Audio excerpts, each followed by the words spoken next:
Welcome everybody, I'm Doreen Peterson and this is Scott Stuart. He's going to be your teacher today, and I just wanted to give you a quick rundown of what we're going to do in the next hour. So first of all, I see a lot of familiar faces out there, but for those of you who I don't know, who haven't met me before, I am the president and founder of the American College of Healthcare Sciences, and you'll see today we have some people here with badges that have a nice gold ACHS, and they're all either students or graduates. So first of all, I just want to give you guys a warm welcome and say thank you so much for attending today. It really means a lot to us. So if any of you are thinking about studying with us, these are the people to talk to. We have some great classes starting. We've actually got a class starting on March 19th that Scott's going to be instructing, and that's our accelerated Herb 101. The presentation today is going to be available, the PowerPoint, and the video also is going to be available on our social media channels. We have all sorts of interesting opportunities to share what you've learned today, some tips, some tools, some techniques with Nettle, and also get some other ideas. Also YouTube, the video will be on YouTube. Any of you Twitter? Anyone Twittery?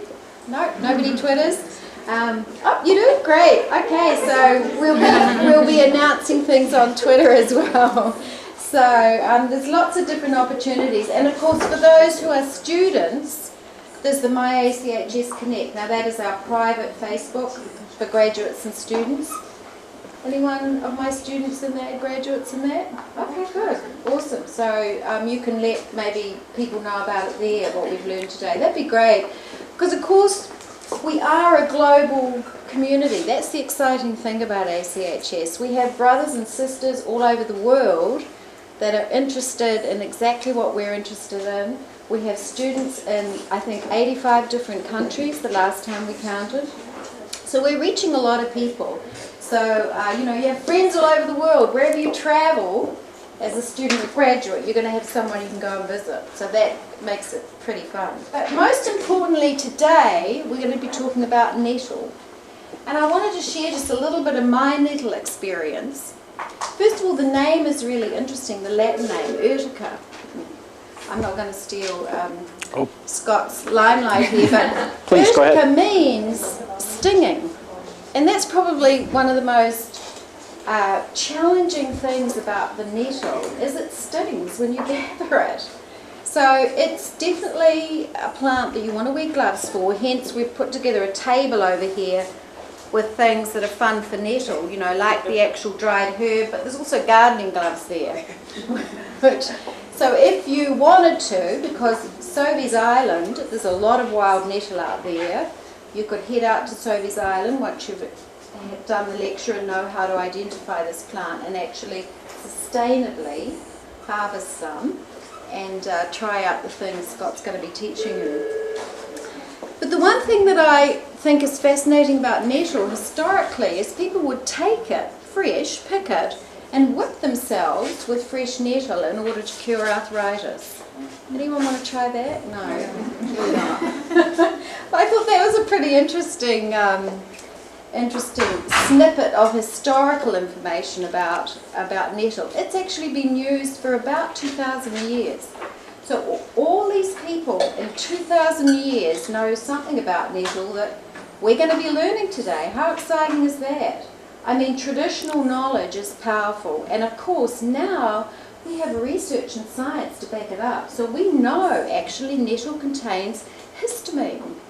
And if you think about homeopathy, where you treat something with a very small amount of something, when if you took it in a large amount it would cause it, here you have nettle. Because of course homeopathic Urtica is fantastic for itches and bites and stings and irritation. And of course as a herb it is unbelievably powerful, but Scott's going to tell you all about that. So Scott has been working for us for, I'm going to stick to my story, 10 years. He's been teaching students here at the college, and he's actually a graduate of OCOM, right? The Oriental College, Oregon College of Oriental Medicine, a fantastic college here in town. He's an acupuncturist and very skilled in herbal medicine, Zen Shiatsu, flower essences, Qigong, and of course Chinese medicine. And he has his own clinical practice. So we are extremely honoured to have you here today, Scott. Thank you. I am going to leave it to you. Okay.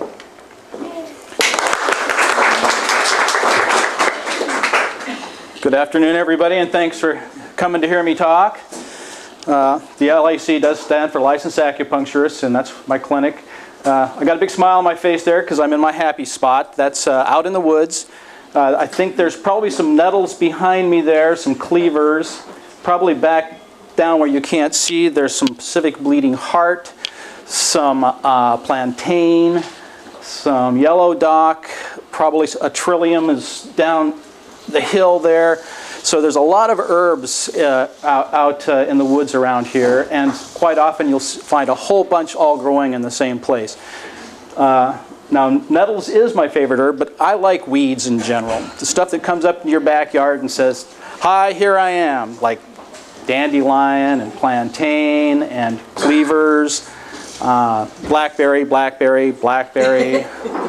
Melissa. I found them all in my backyard, but I don't find nettles in my backyard, so I have to go out and kind of seek them out a little bit because they're a little standoffish. They're kind of on the edge of civilization. They may not be necessarily in your backyard, but if you live kind of on the edge out in the countryside, they might be growing in the woods across the street from your house. So if you walk like 100 yards in and the environment's right for them, you're going to find nettles. And as Doreen mentioned, you can find them out in Sauvie Island. I go a place out southwest of Gresham and some hills there. Powell Butte has a lot of nettles on it. So they're easy enough to find. So if the magic works here, You're not supposed to take anything off Powell Butte. you can go look at them. That's right. So, Urtica dioica, there's different urticas. There's dioica, there's urans, there's canadensis, there's gracilis, and a couple others. They're all pretty much the same. Just about everything you need to know about the personality of nettles is right here. It's a mild remedy with little toxicity. Now, if you've been a student at ACHS, that just means it has a very wide therapeutic margin. It's basically a food that's very good for you. Anybody here is a student that can define therapeutic margin? Anybody? Raise a hand. No? It's the margin between where it's safe and where it's not safe. Right. The wider the margin, the less likely you are to poison Right. somebody. So most of the dosages with nettles, and there's a page about dosage later on here, you can actually increase those dosages, or you can eat a lot of it, or you can drink a lot of the infusion and really have no worries at all. As far as I know, there aren't really any contraindications for nettles, other than if you're going to use the fresh herb as externally or internally, like a fresh tincture, there is some possibility of irritation. Now, every herb has a nature, and I'm actually changed my mind about Urtica being cool. At first it made sense to me. I'd read some stuff by Peter Holmes, and it seemed to make sense that it has some diaphoretic qualities to it, so it'd be cooling, that it might have a little bit to do with inflammation. But just in the last few days, I've reread a lot of stuff by Matthew Wood, who has written a lot about nettle. I've changed my mind about it being cool. I think it's slightly warming because it has a lot of stimulating properties, particularly for the thyroid. And your thyroid is like the thermostat of your body, right? If the thyroid is a little low, you kind of cool down. If you stimulate the thyroid, you warm up. So I've changed my mind. Forget about that cool. It's actually slightly warm. Now, as I said, all herbs have a nature to them. Some herbs are very, very cold, like the yellow roots, like golden seal or Oregon graperoot, which can actually fight infections. That's heat in the body. You may get some exudate or some dampness in the body. So those are cold herbs. Now, it's also dry. Usually astringent herbs and diuretic herbs can be thought of as being drying, okay? It also has a flavor. All herbs have a flavor, and they relate to the actions of the herb themselves. Now, I've eaten a lot of nettle, and I've never noticed it to be slightly sweet. But the theory is that sweet herbs are tonic. This is a... If you drink it, Yeah. the infusion is slightly sweet. Yeah, maybe slightly sweet. I always taste a little meaty and salty to me. But anyways, it is slightly sweet, slightly. And I live in two worlds. I live in Western herbs and I live in Chinese herbs, and I try to bring them together in my mind some way a lot of times to sort of synthesize the different ideas. And the Chinese say that sweet herbs are tonic. But a tonic herb, even if it's not sweet, its flavor is sweet because it's tonic, if you see the logic there. So, whether or not it really tastes sweet or not, it's sweet because it's a tonic. And salty, what would make an herb salty? Anybody? Minerals? Yeah, minerals. What's that? Living by the ocean? Living by the ocean, growing by the ocean. We're not growing by the ocean here. I think of minerals. Nettles is one of those herbs that sends roots deep into the earth like alfalfa does. In fact, alfalfa and nettles are quite similar in their nutritive properties.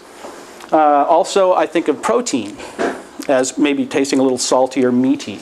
And as we'll see in a little bit here, nettles is one of the highest, has the highest levels of protein of just about any plant that you're going to find in the woods. And the qualities are nourishing, restoring, stabilizing, stimulating, dissolving, and astringent. Nourishing, of course, because it's a very nutritious herb. Restoring, because it stimulates all of the internal organs to kind of wake up and pay attention to and do what they need to do. Stabilizing, because of its actions on blood and body fluid and spleen, meaning digestion. Stimulating, again, it has the ability, it generally wakes things up. Things that are a little atrophied, little sluggish, little deficient. It just wakes up all of the internal organs to work better.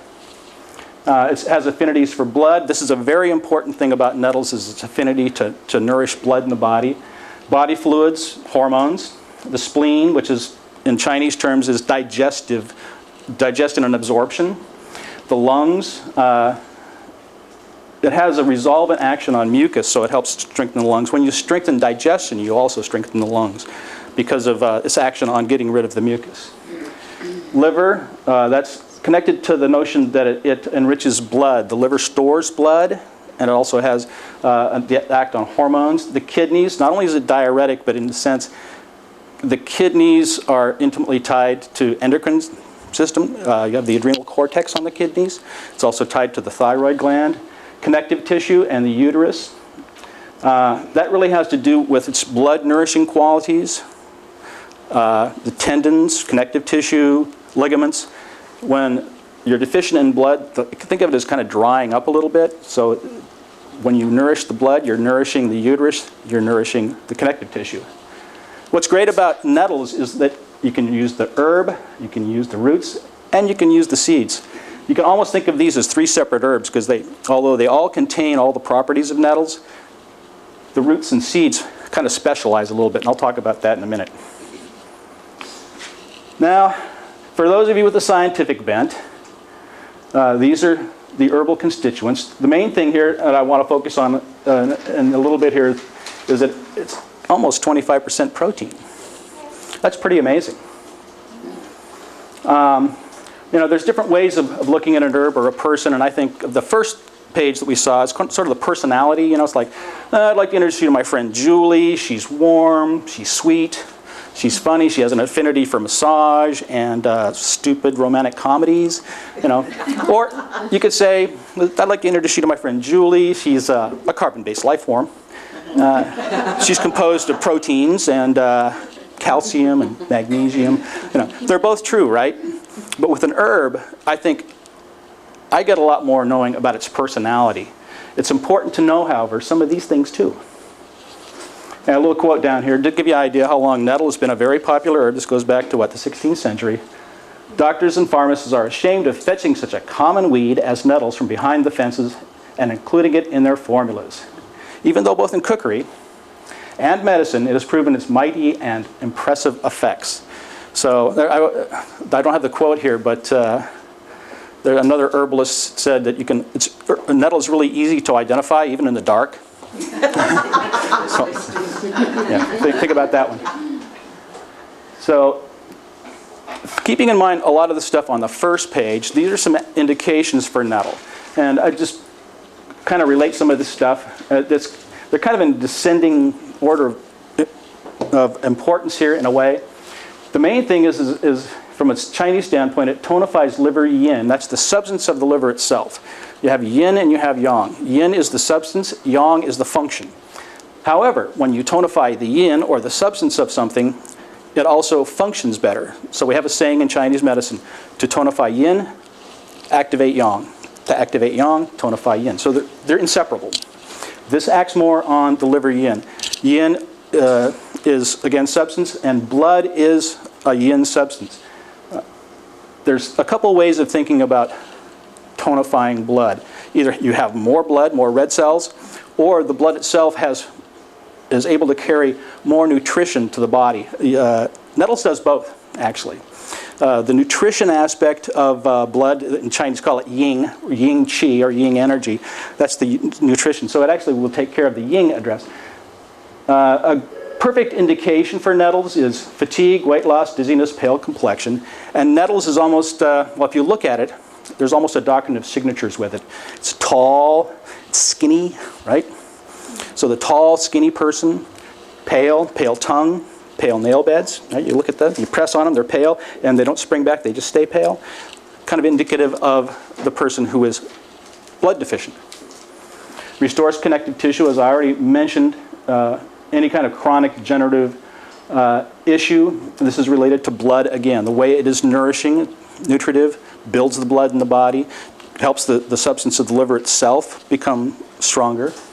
Adrenals, thyroid, and gonads, we'll get into that a little bit later, but again, that is the way it wakes up the functions of the body. It's good for the body fluids, particularly hormones. Regulates metabolism in hepatic and metabolic disorders. Again, the affinity for the liver. If you looked at the original part and said, oh, this has affinity for the liver, you'd realize, sure, anything that has to do with the function of the liver is going to benefit. Tonifies uterus blood to address delayed, scanty, or absent menses, estrogen deficiency, and PMS. Again, the nutritive quality of building blood in the body. A lot of these things are just connected to that one thing, really. Stimulates lactation. It's nutritive. It's stimulating. It's a very good herb for that. Restores hair loss and improves general hair health. Well, in Chinese medicine, the theory about hair is that it's excess blood. So when your blood is strong, you're going to have luxurious hair. It's actually either taking it internally or making an infusion, using it as a rinse is a very good thing. I've used it as a rinse myself, and I've actually, as an experiment for this talk, I've been taking nettle root and nettle herb and tincture for about 2 months just to see what would happen to me. And I'll talk about that. The results are pretty interesting to me. You know, it's always amazing when you take an herb and you go, oh, wow, it really worked. You know? Why are we surprised, you know? Down here, I took this picture a couple years ago about this time of year, walking through the woods in a freezing rain, like sleet and little hailstones falling on me and a friend of mine. And the nettles were up. It's a little frozen nettle. They're tough. They come back. Now, these are some lesser things about nettle, and frankly, I wouldn't necessarily use nettle alone for a lot of these things, but I would put it in a form with other herbs for these things. Like, well, it restores the lungs, good for more chronic things. It was not something that I would use necessarily for an acute issue, but a chronic issue. Bronchitis, asthma, allergic rhinitis. Now, here's something interesting about nettles with allergic rhinitis. I have a lot of people who come to see me, and they say, oh yeah, and by the way, I have these allergies. And I always say, you know what, go get some nettle. Preferably freeze-dried nettle. It's been dried very, very quickly, so it retains all of its potency. Now, if you dry it slowly over a couple of days, it still has the same actions. It just loses a little bit. Now, everybody who's ever taken nettles for 2 or 3 months has come back and said to me, you know what? I hardly have any allergies anymore. Now, the theory behind that, remember before, 24%, maybe 24% protein? The idea is that the shell of a little piece of pollen it's proteinaceous. And when that gets into your mucosa, your body goes, that doesn't belong here.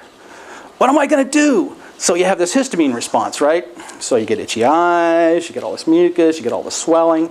But when you take nettles for a couple months, suddenly the body goes, you know what, maybe that stuff does belong here. Maybe I won't overreact. Maybe I'll just chill out about that. So when the pollen comes in, the body just goes, oh, I'm cool.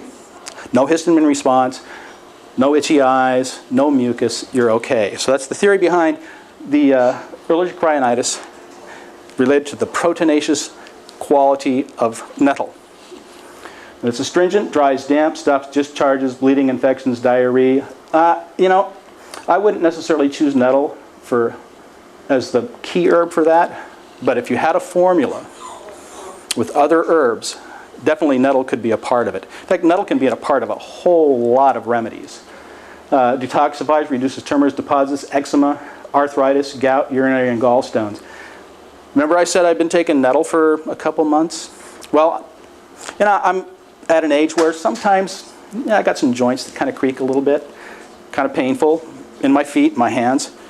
And after about a month and a half, I have no pain from arthritis. It's gone.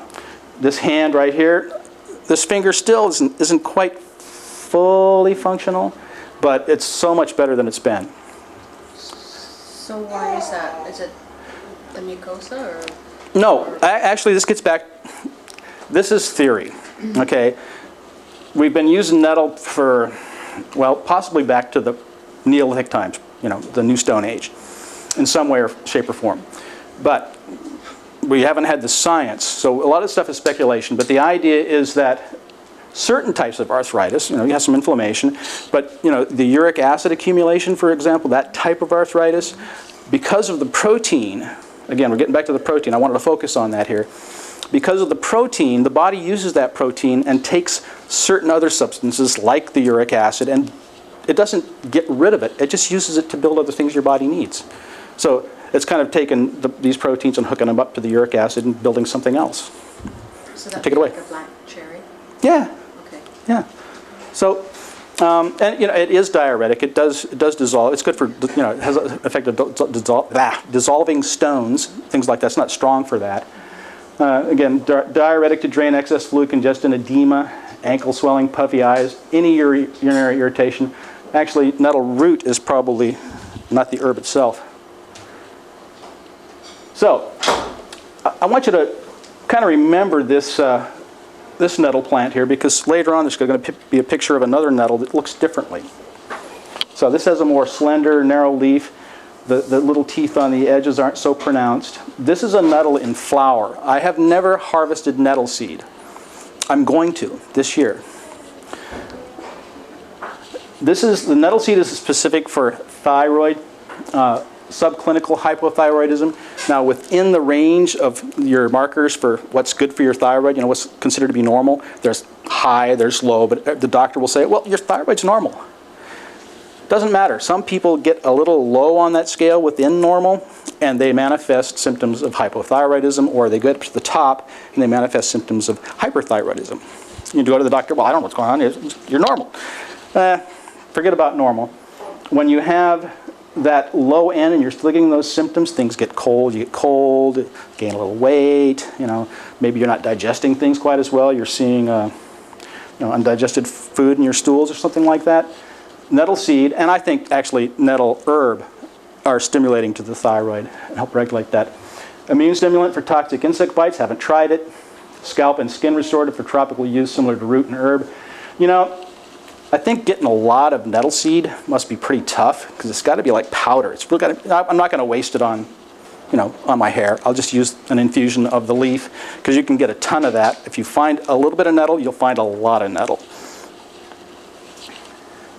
Nettle root. Well, while I'm talking about nettle root here, the roots you see up there I harvested about 4 months ago. And this is the tincture I made from it. I'd like to pass it around. If you want to, you can try it. Try not to touch your tongue to the dropper, because, you know, other people will be doing it. Don't just taste it. I want you to smell it. I want you to pull the dropper out and look at it. This is fresh nettle root. It's that root right there. Is now in this bottle. So give that a try, see what you think. Now, nettle root is your diuretic. You know, dandelion is a diuretic as well, but in a dandelion, you want the true diuretic effect, you go get the leaf, right? This is the opposite. The root is the diuretic. And it's a decongestant and possibly anti-inflammatory for benign prostate hyperplasia, BPH. I have some clinical experience of treating BPH with this, and it works really well. Get a 2-ounce bottle, give it to a guy who's got BPH. By the time he's hitting the bottom of that bottle, he's going to be peeing a lot better than he was before he started. Give him another bottle of it, and by the time, well, he'll probably forget to use it because everything's going so well. About halfway down, and you're going to say, "Are you still taking that stuff?" And he says, "Nah, I keep forgetting." That's because it worked, right? Also, similar actions to astringent, antidiarrheal, detoxicant, dissolvent for stones and tumors. So this is your diuretic part of nettle here. This quote from David Hoffman. If you're an ACHS student, you probably have this on your bookshelf. And just nettle is one of the most widely applicable plants in the material medica. I thought I corrected that. See, spell check doesn't always work if the word is spelled correctly. The herb strengthens and supports the whole body. That's what I've been talking about. Throughout Europe, nettle is used as a spring tonic and general detoxifying remedy. What more could you want? Now, nettles do sting. I have been stung more times than I can count. It doesn't matter how you dress when you go hunt nettles. You're going to get stung 9 times out of 10, but it's no big deal. It can last from a few minutes to a couple hours. That's usually what it is with me. It goes away. I'm too busy, cleaning the nettles and cutting the nettles up and putting them on a screen and making a tincture. I forget about it. Yes? So would dock grow next to nettle? They're very commonly found in the same place. Okay, so you could... You just take, I'll get to that. Oh. Now, there's a lot of different species of nettles, and there's some nettles that grow in the tropics, and I don't know the names of them, but they're part of the nettle, that if you get stung, you'll have a rash and an itch and a burn that can last 2 months, 6 months. There's a species of nettles that grows in New Zealand called nettle tree, which is actually can be deadly poison. I can't, ongoa bong, I can't remember the local term for it. No. Anyway, it's nasty stuff. We're pretty lucky that we only itch and burn for, a couple hours. Anyway, you can read that. Those little spines, which are all over. In fact, why don't I pass this bowl of nettles around too? Careful, they're fresh. They're fresh, but if you want to kind of poke at them and take a look, you'll be able to see some spines. Let me get another bowl here going. I picked these a couple days ago. Be kind to them because this is part of my dinner.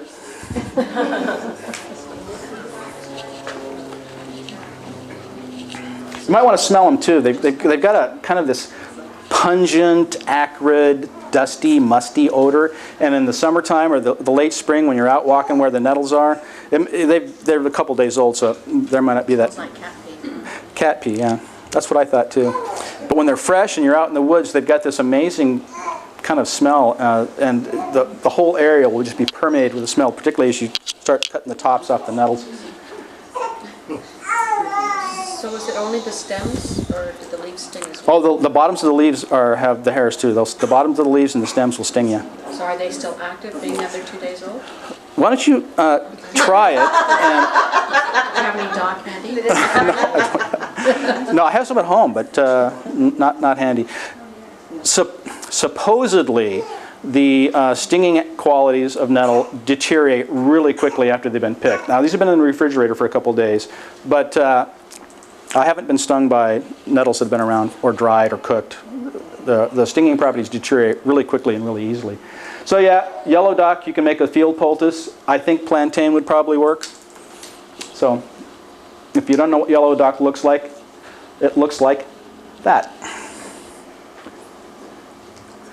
Now we're talking about urtication. That's the idea of whipping the body with fresh nettles to help with old injuries, pains, arthritis. Now, I've read some anecdotal stuff about it. Apparently, it really works. I'm not going to try it. I think, like I said, arthritis, a couple months of taking, yes. I read a story about a man who had neuropathy in his hands and feet. Yeah. And he went with his daughter to pick nettles and didn't wear gloves because he couldn't feel it. And his hands and feet started going back. Yeah. His socks up and started sticking. Yeah. You know, if you, numbness, tingling, atrophy, old injuries and pains, arthritis. In a way, urtication is almost like another kind of doctrine of signatures for Nettles, because it doesn't quickly whip things into shape, but it slowly whips things into shape. It wakes things up. It reminds the body to work the way it's supposed to do. Yes? When you're talking about arthritis, you're talking about osteo or rheumatoid? You know, that's a good question. There's arthritis is a term for joint inflammation, and it can be 101 things. And Nettles will work for some of those things, particularly if it's like that sort of gouty, deposity kind of thing. Osteoarthritis, where you're getting bone on bone, not so much. Rheumatoid arthritis, that's a good one. I think it maybe the whole whipping thing might be helpful for that. Yes. What's the dosage for these at the age? Oh, we'll get to that. You know, I always tell, I get PowerPoint presentations from my students, and I always say, okay, you just told somebody all about this herb, but how do they use it? So go back and put a slide in there that tells how the dosage. Well, I did that. I took my own advice. So anyway, old painful injuries, and they attributed to constituents such as histamines, which Doreen mentioned, acetylcholine, which is a neurotransmitter, formic acid, which is the part of the stuff that gives you a rash. Now here's something that's really interesting, is that archaeological remains in Denmark and Britain show that nettle was used for string and cloth in Neolithic times. Does anybody know what Neolithic times were? That's the new Stone Age. People were still using stones. They didn't have metal. The Neolithic times were 10,000 to 12,000 years ago. During that time period, we developed agriculture and animal husbandry. Before that, we just foraged and threw rocks at things, you know. So we had stone tools. They were able to actually, we human beings, were able to grow food in one place, so we started building houses. So a lot of stuff was going on in the new Stone Age, including growing nettles, eating nettles, and making fiber from it. You know, other fibers that were common were cotton, silk, and wool. And but I'm thinking they probably didn't make. So I brought some nettle stalks in here, and I don't know if I didn't realize so many people were going to turn out here. So I'm going to pass these around. Maybe break that in half. It smells like fig. It smells like fig. Fig, really? Huh? The tincture? No, the wheat, the herb. Yeah. And it is spicy. So I think, you know, herbs are most fun when you're making a mess. I hope somebody's got a broom and a dustpan. So I'm going to pass these around. And I tried this a little bit, and it does work. There are these fibers in there. Here, just. Be surprised if you can make some pulp in this big salad. So I'm trying to remember, you know, think of Neolithic times, you know, Fred Flintstone and Wilma and Barney and sitting around their Stone Age, just So would they have spun it, or? rubbing the nettles together to make some string. But it is a natural fiber. Natural fibers like hemp. So if they were propagating it, could we propagate it? Yes. There is some indication that nettles was being domesticated and grown 8,000 years ago in Mexico. Whether they were using it for cordage or cloth or whatever, not sure. But if you take this stuff and you kind of just rub it, some of this you may not be able to get anything out of. There's little brown fibers in there that you can kind of peel out. Anybody getting any of that? Can you grab a piece? Yeah. See, I'm not getting any out of this piece.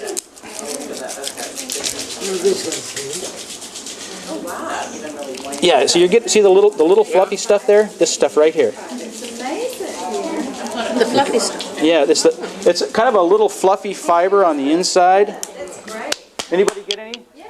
Oh, perfect. She's going to spin it. Yeah, you can spin it. I've got a bunch of this stuff at home. Some of the stocks didn't work. So you can feel how strong Yeah, this it's is. very strong. It's very strong. It's almost as strong as silk. But, and you can just kind of... We never hear about it. We always hear about flax fibers. The reason you don't hear about nettle fiber is because it's really labor intensive. And you see how much... Julie just did it in 10 seconds. Right. Right, I mean, that wasn't much of You got the good piece. She's a fiber artist. a little tiny type, actually. So we can pass this around. Anybody else? Oh, say, there. Oh, you got it, look. Yeah, there's a lot. I noticed as I was breaking them up, some had a lot of fiber and some didn't. Nettle fibers.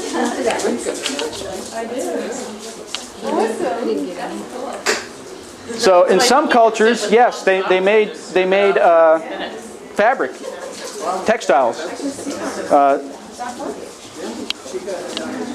Rami is actually a fiber made from a kind of nettles that grows in Asia, but it's not the kind we would want to necessarily eat. Okay.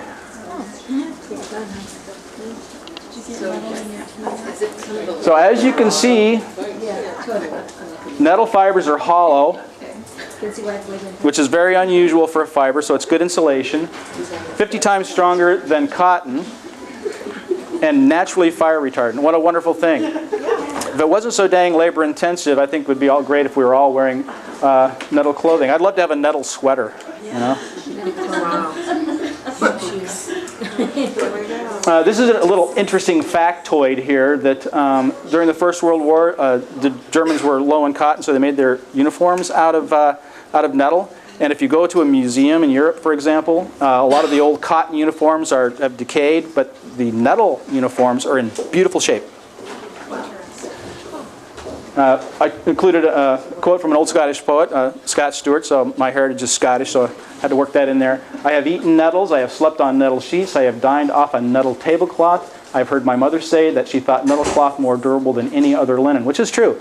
And in fact, back a couple 100 years ago, 300 years ago, the term nettle cloth was actually a term for any very high quality, durable fabric. It's like a generic term. Okay. There's probably some around, but I don't know that it's kind of, since there is this sort of resurgent of sort of these exotic fabrics like hemp or bamboo. Bamboo fascinates me. And of course, nettle. It's pretty uncommon. Like I said, getting the fiber out of nettle is very labor intensive. It's more labor intensive than linen. So here's your dosages, and I do have some nettle herb. One of the photographs you saw earlier, well, that piece of nettle actually isn't in here, but it's from the same area. So again, give it a taste. This is in brandy, but smell it. Look at it, taste it. I kind of tend to do certain ratios too. If a fresh herb like a root, I do a 2-to-1 ratio, or as close as I can get, which means for every 2 grams of the herb, I use 1 milliliter of whatever the menstruum is. And the first one, it was 100 proof alcohol, vodka. This is a dry herb. This is nettle that was dried very quickly over the course of a couple of days and then immediately tinctured. And I talked earlier about nettle root for BPH. I actually combine it with nettle herb. I think it is a little more effective.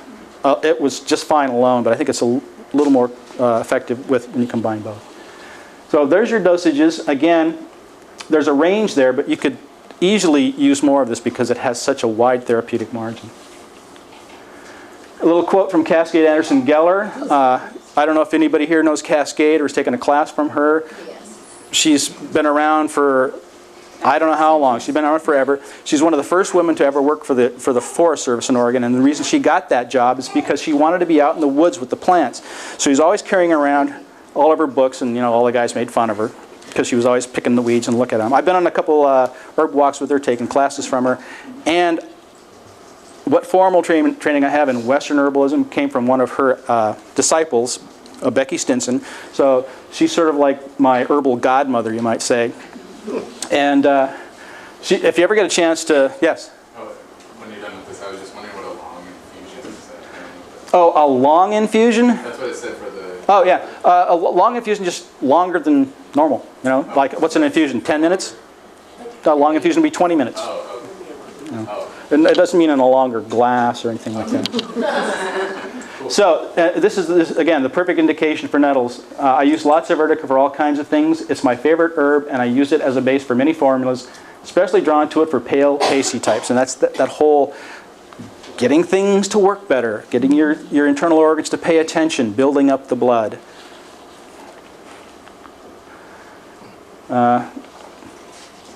This is my nettle gathering stuff here. Those nettles are actually in the tincture you're drinking. I'm not going to do a long talk on wildcrafting or the ethics or anything like that, but nettles are found in very rich, wet soil, often near people, barnyards, gardens, and streams.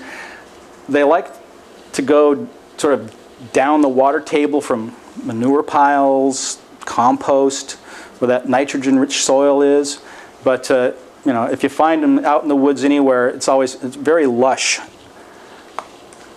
The tips of young nettles in the spring are the best, and you just saw the tips of young nettles going around here a couple days ago out in the woods. What's great about nettles is that when you clip the top of them, they will bifurcate, and you'll get, it's like pruning a fruit tree, right? You get two branches, so they stay low, they stay bushy. They don't go to seed quite as quickly or to flower quite as quickly, so you can actually harvest them more. So if you find a nice stand, go in there and clip them down and go back in a month, and you'll have twice as many nettles to harvest. I mentioned also about wearing gloves, long sleeves, long pants. That's a good idea, but you're probably going to get stung. You know, it's kind of like you have to pay a price to the nettle spirits, and who I imagine are little gnomes. They're not cute elves. They're grumpy little gnomes. But you know, if you treat them right, they'll treat you right. And one of the things you have to do is you have to get stung. They're just part of the deal. Okay.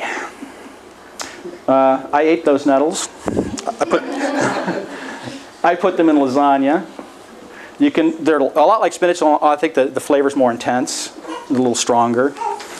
The first herb I ever ate was a nettle on a camp out with the Boy Scouts, and I thought it was great revenge for all the times I've been stung. I got to actually get back at them by eating them. But as I was about 13 years old, you couldn't pay me to eat a vegetable, but I tried it. Now I like them quite a bit. Young nettles are great on toast, omelet, soups, stews, pesto. I've eaten sautéed and steamed as pod herbs, and I've made some lasagna with those. I think right after that photograph was taken, I layered it in some lasagna.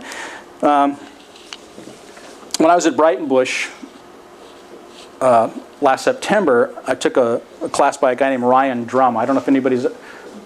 Ryan Drum's an herbalist who lives up in the San Juans on a little island with no electricity. He's lived up there off the grid for 30 or 40 years. One of his specialties is seaweed, and I took a class in seaweed from him, and he had us taste dried kelp powder by putting it on bread with olive oil, and it was really tasty. And one night I got home, 7 o'clock at night, been working really hard, really tired, and I thought, I don't really feel like fixing much, but I remembered Ryan Drum's toast, the bread he made. So okay, I haven't been to the grocery store in 3 or 4 days. What do I have? I had some old Como toast from Grand Central, and some mozzarella and some Parmesan, and some herbs. So what I did is I took handfuls of nettles, put it on the toast with some olive oil, just put a whole bunch of nettle on there. Just what the heck, grated a little Parmesan cheese over the top, some oregano, put it underneath the broiler really fast, right? The Italians call it crostini, right? If you want to get fancy. I had nettle toast. It was delicious. And it's got that kind of salty, meaty flavor to me, anyway. Another great thing is nettle ice cubes. That's one of my ice cube trays there. I had a whole bunch of nettles, shopping bags full. If you find a big stand of nettles, you can go there, fill up a couple of shopping bags, you turn around, it looks like it wasn't even there. So I steamed them very quickly in one of those old spaghetti cookers, the blue enamel spaghetti cookers with the little white dots on it, right? I've had one for about 40 years now. It works just as good as it always has. filled it up with nettles, steamed it till they just wilted, and put them in the ice cube trays, freeze them.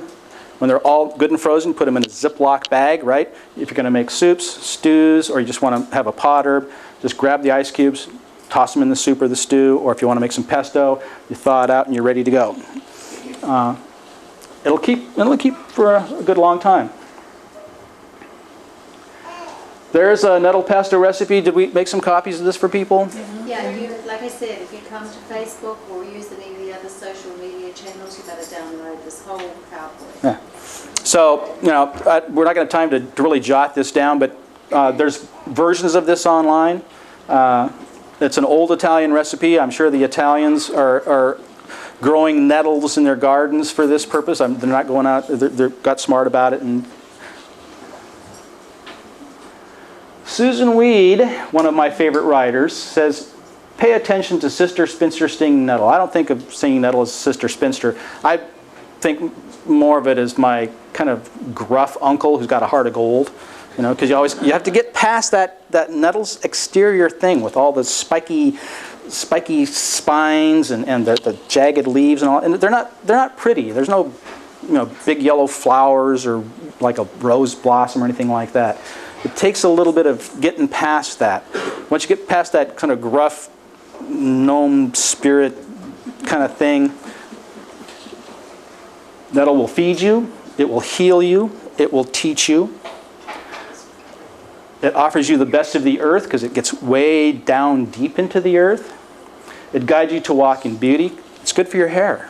Your hair's going to look nicer. It's good for the skin. It's great for eczema. And whether it's in a cream or you just take it internally, both is best. You're inspired to honor the earth, and honoring the earth again, kind of getting past that exterior and getting to know nettle. It takes a little effort, but it has a lot to offer, and it stings you to attention. That's really kind of what nettle is all about. It's getting what's going on inside you to pay attention to what it's supposed to be doing. All right? If it's not doing what it's supposed to be doing, nettle says, pay attention. But it doesn't do it harshly. It's not like taking ginseng or a cup of coffee and like 20 minutes later, you're ready to go, right? Nettle does it slowly over time. So it's despite its kind of coarse and gruff exterior, it's actually pretty gentle. I always tell my students, put the FDA disclaimer in there. Despite the fact that we've been using nettles for 10,000 years, we still can't say that it's good for anything. So anyway, I'll get off my soapbox here. These are, actually most of these books are up here if you want to take a look at them. I do have this is the last of last year's nettle. Thank God the nettles are coming up now so I can replace this. But if you want to take a taste or look at it or smell it, this is the dried nettle in this jar. Anyway, books, references. That is a small little group of nettles. They're about this tall. If they haven't quite gone to flower yet, so they're still good. You don't want to harvest nettles when they're in their flowering stage or past their flowering stage because the toxic elements, the stinging stuff, kind of builds up a lot. But before then, I mean, you could walk in there with a couple shopping bags from Fred Meyer and walk out with them full. Yes? In a patch like that, where would you cut the nettle? Or would you pull up the whole root? No, good question. Very good question. I just do the top 2 or 3 leaves because those are the more tender ones. And even the top 2 or 3 leaves at times will be really big. I mean, they can be really huge. And as I said, when you clip them, they'll bifurcate and they'll stay shorter, and you'll have twice as many nettles when you go back in 3 or 4 weeks. I've done that to check because when I first started harvesting nettles, I wasn't sure. So I kind of found a little patch and I cut them, and I went back in about 3 or 4 weeks, and sure enough, there they were. Yes? The root, when you're harvesting the root, are you doing that in the spring at the same time, or are you doing that in the No, I do it in the fall, and you'll walk around, and the nettles will, well, the stalks will look like this. They won't be stinging anymore. These are dried. The nettle root I got about a month before this, you'll see green stalks up, and they're not really the roots, they're the rhizomes. And a lot of things that are herbs that are, we call roots like ginger. It's really a rhizome. And a rhizome, the roots go along like this, and then another nettle comes up. And then they go off this direction, and another nettle comes up. So all the nettles are connected with this rhizome. So you don't want to go in and, you go next to one of these stalks, preferably one that's still kind of green, not dead. And you kind of dig around the base, and you kind of pull it up. Oh, cool. Wow. It might take off underground. So you don't want to take big chunks of it. Take out a piece out of the middle so there's still some rhizome left so that the plants don't die. Yes? Does Nettle want you, as far as macrobiotics, want you to take it all year round?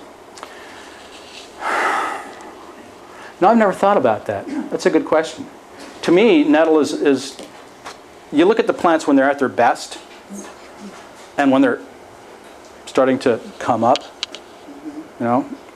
So nettle root or the rhizome is best in fall, but the plant itself is a spring herb like nettle. I mean, like dandelion, right? Dandelion comes up in the spring, it's got that beautiful flower and it's saying, here I am, hey, check me out, right? And in Chinese theory, spring is liver time. So you want to work on your liver in the spring. So you got these spring herbs. You got nettle, and we discussed it's a liver herb. It's good for other things, but dandelion, it's a liver herb. So you've been, you've been in your Neolithic town, and you've been eating fatty meat, and you haven't had much green stuff, and your liver's all kind of sluggish, right? But you want to wake it up. So you've got these wonderful herbs in the spring, like nettle and dandelion and a couple other things. You're eating those bitter things or the salty, sweet things that get things going again, right? So spring, although I've been taking it all winter. With So no ill effects? It's still to no ill effect. But I think of it as mainly a spring herb. But if you've got, anytime you've got somebody who's has the indication for an herb, give it to them. If you're thinking in terms of maintenance or prevention, the seasons have certain internal organs associated with them. This is Chinese medicine, right? So spring is liver time, summer is the heart, fall is the kidneys, winter is the lungs, and since earth is at the center of everything, you can do earth anytime, and earth is tonifying the digestion and absorption, right? So if you're just thinking in terms of living a Taoist life, living with nature, following the way, you would do these things whether you have an issue or not, right? So you take your nettles and your dandelion in the spring and your hawthorn in the summertime. And kidney tonics is a different concept in Chinese medicine than it is in Western medicine. So you would use Romania or Husha Wu, things of that nature for your immune system, which is the lungs in the fall. And winter, excuse me, let me back up here and say that fall is for the lungs, wintertime is the kidney. And again, if you ever have any digestive issues or you want to tonify the digestion, it's okay to do that anytime, according to Taoist theory. Anyway, thanks for listening. I hope you can go out and find some nettles. And questions, yeah. If you have any other questions, this is a great opportunity because we have to wrap up. We do have to wrap up, but You were going to tell us your experience after taking Nettles for 2 months. I don't think we were... oh, I did. Arthritis? Oh, I did mention about the arthritis. Was that it? Right. Oh, yeah. Well, I mentioned also BPH, which it's not so much that I have BPH, but an older man sometimes notices that the old stream slows down a little bit. So at the same time I was taking nettle herb for the arthritis, I was also taking nettle root to see what happened, and things are flowing very nicely. Thank you very much. Now it is diuretic, so sometimes it's like instead of waking up at 7 o'clock and it's time to go, I might wake up at 6 o'clock or 5 o'clock to have to go to the bathroom. So there's that diuretic effect. But Any more questions, please email them in or post them on the Facebook page. That's really the best way to get those. And I'm sure as you use Nettle, fantastic lecture by the way, I hope you're really excited about using this resource that's growing right around us, and you might in fact find that you have some more questions. So, and if you have any tips to share, please do share them with us because, we're always learning and it's a lifelong process.